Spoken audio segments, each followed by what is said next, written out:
এই মেকানিক অ্যাড্রেসটা বলে দে তো। আপা এই অ্যাড্রেস না, আপনিও না? দূরে দূরে কি গন্ধ! এই তুই কি গোসল করিস না? আপন দেখ না শরীর থেকে কি গন্ধ আসতেছে। মোনা তুইও না, গরিব মানুষ গোসল দিতে পারে না, ঠিক আছে, তাই বলে এইভাবে কথা বলবি? ওনারাও তো মানুষ। একটা অ্যাড্রেস জিজ্ঞেস করছিস, শোন কি বলে। আপন তোকে আমি বারবার করে বলছি যে বেশি কথা বলবি না। এদের মতো গরিবদের সাথে তো আমি কথাই বলতে চাই না। এখানে আশেপাশে কাউকে পাচ্ছিলাম না, তাই এই মেকানিকের কাছে আসতে হলো। বাট ওর শরীর থেকে যে কি গন্ধ, এটা আমি ভাবলে ওর কাছে আসতাম না। বাদ দে না মোনা।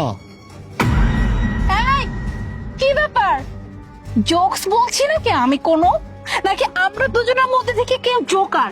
এবার দাঁত কালায় কালায় কেন আসতেছে? হ্যাঁ, তা 32টা দাঁত বের করে লজ্জা বলতে কি নাই কিছু তোর মধ্যে? যত সব। এই আপন, আমার না এখানে একদম ভালো লাগতেছে না।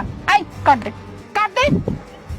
আর শোন, আজকের পর থেকে কার সাথে কিভাবে কথা বলতে হয় সেটা আমার থেকে শিখবি। চল এখান থেকে। এক কাজ করি, কল দিই।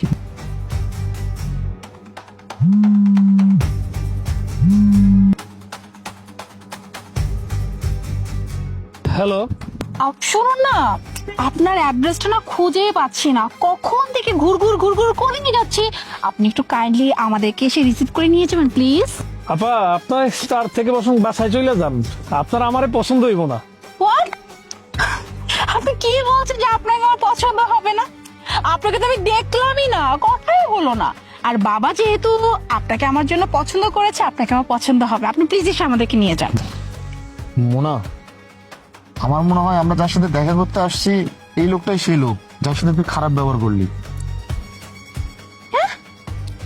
আপন, বাবা শেষমেশ একটা মেকানিকের সাথে আমার বিয়ে ঠিক করছে, বাট বাবা এটা কিভাবে করলো এই কাজ? আরে বাবা, আঙ্কেল যেহেতু পছন্দ করছে তার ভেতরে কিছু না কিছু দেখেই তো পছন্দ করছে, তাই না? এক কাজ করি, আমরা তার সাথে কথা বলি, চল। একটা মেকানিকের মধ্যে আর কি থাকবে? হ্যাঁ, কিচ্ছু নাই। ওরকম ফালতু মানুষের সাথে আমি কোনো কথা বলবো? বিয়ে তো দূরে কথা, চল এখান থেকে। আরে বাবা, এত দূর থেকে আসছি, দেখা করতে অন্তত যাই। চল আমার সাথে, চল, কথা বলে চলে যাবো। আচ্ছা, তার মানে তুই, মানে তুই হৃদয়, যাকে আমার বাবা আমার বিয়ের জন্য ঠিক করছে? জি, আমার নাম হৃদয় চৌধুরী। আপন, জাস্ট তুই দেখ বাবা এই কাজটা কিভাবে করলো। হ্যাঁ, বাবা কি তার মেয়ে সম্পর্কে জানে না? মানে বাবা এরকম একটা সামান্য মেকানিকের সাথে আমার বিয়ে ঠিক করছে, ও কি আমাকে চালাতে পারবে? আরে মোনা, আঙ্কেল যেহেতু পাঠাইছে, একটু ভালো করে কথা বল, ভালো করে কথা বলে আমরা এখান থেকে চলে যাই। এমনি কথা বলার কি আছে? আপন তুই জাস্ট চুপ কর। আর এই যে মিস্টার মেকানিক, তুই আমাকে বিয়ে করবি তাই না? হ্যাঁ, মানে খুব স্বাদ যাচ্ছে আমাকে বিয়ে করার। আচ্ছা ঠিক আছে, তুই যে আমাকে বিয়ে করবি, আমাকে আমাকে তুই বিয়ে করতে পারবি? হ্যাঁ, তুই একটা সামান্য মেকানিক, তোর যে টাকা ইনকাম প্রত্যেক মাসে, সেই টাকা মেকআপ না আমি একদিন ইউজ করে না ধুয়ে ফেলে দে। আর তুই কি না আমাকে বিয়ে করবি? তুই তো আমাকে বিয়ে করে সামনে একটা লিপস্টিক পর্যন্ত কিনে দিতে পারবি না ব্র্যান্ডের, আবার আসছে আমাকে বিয়ে করার জন্য। যে অমনে সুন্দর একটা মেয়ে দেখলি, বিয়ে করে খুব সুন্দর মতো লাভতে উঠলি তাই না? অ্যাটলিস্ট এটা তো জানবেই যে মেয়েটা লাইফস্টাইল কিরকম, মেয়েটা ধনী না গরিব, মেয়েটার কি আছে বা না আছে, আসছে বিয়ে করতে। আমি জাস্ট বাবার প্রতি অবাক হয়ে যাচ্ছি। আরে আপনি কখন থেকে কি সব বলতেছেন আমি কিছুই বুঝতে পারতেছি না। আর হ্যাঁ, আপনার বাবাই আমার সাথে আপনার বিয়ে ঠিক করছে। এক মিনিট, এই যে আমাকে বংশ পরম্পরায় কোনো মায়ের প্রথম দেখলে তারে চেন গিফট করতে হয়। এই না,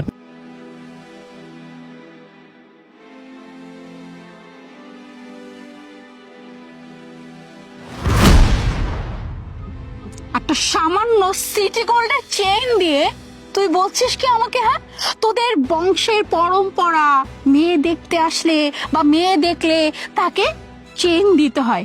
ফকিন্নি জানি কোথাকার, হ্যাঁ, আসছে সিটি গোল্ডের চেইন নিয়ে আমাকে দেখার জন্য। আমি জাস্ট না আপন, আমি জাস্ট বুঝতেছি না। হ্যাঁ, ওর ধারণা কি করে হইলো যে ও আমাকে বিয়ে করবে? এই যে মেকানিক, হ্যাঁ, অ্যাটলিস্ট নিজের যোগ্যতা তো দেখা উচিত ছিল তোর, তাই না? যে আমি সামান্য একটা মেকানিক, আমি একজন মেকানিক হয়ে এত ধনীর পরিবারের মেয়েকে আমি কিভাবে বিয়ে করব? ওই মেয়েকে কি আমি সামলাতে পারবো? আসছে কি বড়লোক হওয়ার স্বপ্ন দেখছিলি তাই না? ভাবছিলি ধনীর মেয়েকে যদি বিয়ে করি তাহলে তো সব সম্পত্তি আমার হয়ে যাবে। এগুলো কি ট্রিক্স তাই না? আমি খুব ভালো করে যে তোদের মতো গরিব ছোট লোকরা এই ধরনের ট্রিক্স খাটিয়ে খাটিয়ে বড়লোক হওয়ার স্বপ্ন দেখে। আপনি ভুল করতেছেন। আসলে আমি এই গাড়িটা মেকানিকের কাজ করতেছি না, এই গাড়িটা আমার নিজেরই, তাই আমি ঠিক করতেছিলাম। আপনি যে কি বলতেছেন আমি কিছুই বুঝতে পারতেছি না। আপন মানে আমি তো বুঝতে পারতেছি না, আমি কি এখানে কোনো ওই যে কি বলে সার্কাসে আসছি নাকি? হ্যাঁ, যে এইভাবে আমি প্রতিনিয়ত একটা জোকারকে দেখতেছি, কখনো সিটি গোল্ডে চেক বের করে বলতেছে বংশ পরম্পরায় মেয়ে দেখলে দিতে হয়, এখন আবার বলতেছি এই গাড়ি নাকি। আচ্ছা ঠিক আছে আমি মানলাম যে এই গাড়ি তোর। কত দাম? হ্যাঁ কত দাম? ম্যাক্সিমাম 2.5 লাখ টাকা, তাও তো সেকেন্ড হ্যান্ড, দেখেই বোঝা যাচ্ছে। এই সেকেন্ড হ্যান্ড গাড়ি নিয়ে তুই আবার আমার সামনে বলছিস এটা আমার গাড়ি, আমি এই গাড়ির মেকানিক না। তোর কোনো আইডিয়া আছে? হ্যাঁ, আমি যে গাড়িটা চলি সেই গাড়ির দাম কত? সেই গাড়ির দাম নিয়ে না এরকম 10টা গাড়ি কেনা যাবে। মোনা হইছে তো, এত কিছু বলার কি দরকার? কথা বলে আমরা এখান থেকে চলে যাই, চল। তোর জন্য শুধুমাত্র ফকিনের সামনে আবার আসতে হলো। আসছে আমাকে নাকি বিয়ে করবে। শোন, এই স্বপ্ন না তুই আর এই জন্মে দেখিস না আমাকে বিয়ে করার। মোনা, বাবা থ্যাংক গড তুমি আসছো। আমি জানতাম আমি তোকে যে অ্যাড্রেস দিয়েছি সেই অ্যাড্রেস তুই খুঁজে পাবি না, যার জন্য আমার আশা। বাবা আমি জাস্ট বুঝতে পারতেছি না, হ্যাঁ তুমি আমার জন্য তোমার মেয়ের জন্য ছেলে ঠিক করছো, ভালো কথা। আমি বলছি যে আমি তোমার পছন্দের ছেলেকে বিয়ে করব, তাই বলে কি করলা? হ্যাঁ, এইরকম একটা গাড়ির মেকানিকের সাথে তুমি আমার বিয়ে ঠিক করছো? হ্যাঁ বাবা, তুমি কি আমার সম্পর্কে জানো না? আমি তো তোমার মেয়ে, তুমি তার সাথে আমার বিয়ে ঠিক করছো, তোমার কোনো আইডিয়া আছে? তোমার এই মেকানিক ছেলে আমাকে সামান্য একটা ডুপ্লিকেট লিপস্টিকও কিনে দিতে পারবে না ইনকামে টাকা দিয়ে, আর তুমি আসছো এই ছেলেকে আমি বিয়ে করব? শাট আপ মোনা, তুমি কার সম্বন্ধে কি বলছো? এই ছেলের সম্বন্ধে কি তুমি কিছু জানো? কিছুই জানো না। আমি এই ছেলের সম্বন্ধে সব খোঁজ খবর নিয়েই কিন্তু তোমার সাথে বিয়েটা আমি ঠিক করেছিলাম। এই ছেলের সম্পত্তি কত আছে সেটা শুনলে তোমার চোখ কপালে উঠে যাবে। এই যে যা দেখছো দু চোখে যতদূর যায়, এই সব সম্পত্তির মালিক কিন্তু সেই ছেলে। এই ছেলের মিল, ফ্যাক্টরি, ব্যাংক ব্যালেন্স, গাড়ি বাড়ির কোনো অভাব নেই। আর এই ছেলের মন সম্বন্ধে তুমি জানো? এই ছেলের উদার মন। এই ছেলে মসজিদ, মাদ্রাসায়, এতিমখানায় সব সময় দান করে বেড়ায়। এই ছেলে গরিব দুঃখীর পাশে দাঁড়ায়। এই ছেলের কোনো অহংকার নেই। এই ছেলে পোশাক দেখে তুমি এই ছেলেকে দাম দিচ্ছ না? হ্যাঁ, এই ছেলেটা কিন্তু এমনই, সবসময় সাদা সিধা থাকে, মানুষকে ভালোবাসে। আর তুমি তার সাথে এরকম খারাপ ব্যবহার করলে, ছি, তোমার জন্য তো আজকে আমার মাথাটা নিচু হয়ে গেল। ছি মোনা, ছি।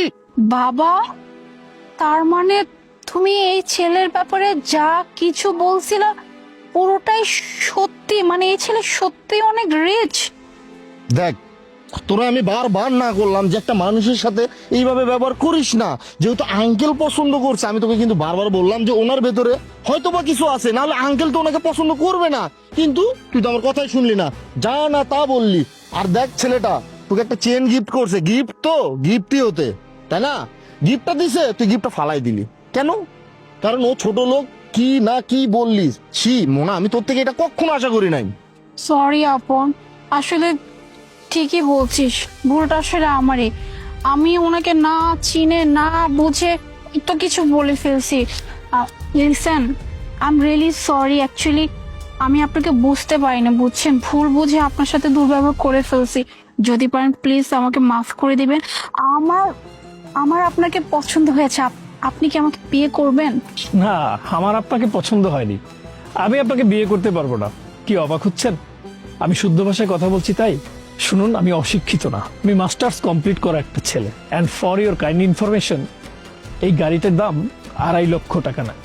আপনার তো গাড়ি সম্বন্ধে কোনো আইডিয়াই নেই। এই গাড়িটির দাম 2.5 লক্ষ টাকা না, এই গাড়িটির দাম 25 লক্ষ টাকা। এটা শুধু আমি আমার যাতায়াতের জন্য কিনেছি। আর এই গাড়িটি নিয়ে শুধু আমার কাছে আরো কয়েকটি গাড়ি আছে। আর হ্যাঁ, আপনাকে একটা কথা বলি, মানুষের পোশাক আশাক দেখে মানুষকে বিবেচনা করবেন না। আপনি বললেন আমি আপনাকে বিয়ে করব কিনা, আমি আপনাকে বিয়ে করব না। কারণ আমি এমন একটা মেয়ে খুঁজছিলাম যে মেয়েটি আমার সংসারে আসবে, আমার সংসারটা আগলে রাখবে, আমার মুরব্বী যারা আছেন তাদেরকে সম্মান করবে, তাদেরকে সে মায়া মমতা ভালোবাসা দিয়ে পুরো পরিবারটা গুছিয়ে রাখবে। কিন্তু আপনি এমন একটি মেয়ে, এই সংসার গড়তে না, সংসার ভাঙতে স্বাচ্ছন্দ্য বোধ করবেন। আর আপনি প্রথমে যখন আমার পোশাক আশাক দেখলেন আমাকে রিজেক্ট করে দিলেন। যখন আপনার বাবার মুখে আবার শুনলেন আমার বিষয় আসা সম্পত্তি সম্পর্কে, আপনি তখন আবার রাজি হয়ে গেলেন আমাকে বিয়ে করতে। কি বাজারের কেনা কোনো পুতুল? আপনি যখন মন চাইবে তখন কিনবেন, আবার যখন মন চাইবে তখন ছুরি ফেলে দিবেন। আপনি না বললেন আমি আপনাকে সামান্য একটা লিপস্টিক কিনে দিতে পারবো না? আমি চাইলে আমার উডবি ওয়াইফকে লিপস্টিকের ফ্যাক্টরি করে দিতে পারি। আপনাকে দেখে তো আমার লজ্জা লাগছে যে আপনি এত লোভী একটা মেয়ে। আমি তো আপনাকে বিয়ে করতে পারবো না। আর হ্যাঁ, জাস্ট 1 মিনিট, আপনি এই চেনটার কথা বলেছিলেন না যে একটা সামান্য সিটি গোল্ডের চেন? এটা কোনো সিটি গোল্ডের চেন না, এটা 4 ভরি ওজনের একটা গোল্ডের চেন, যার বাজার মূল্য এখন বর্তমানে 10 লক্ষ টাকা। আপনার তো আইডিয়াই নাই কোনটা গোল্ড আর কোনটা সিটি গোল্ড। আপনি তো সোনা আর সিটি গোল্ডের পার্থক্যই বোঝেন না, পার্থক্যই চেনেন না। শুনুন, আপনাকে আমার পক্ষে বিয়ে করা সম্ভব না।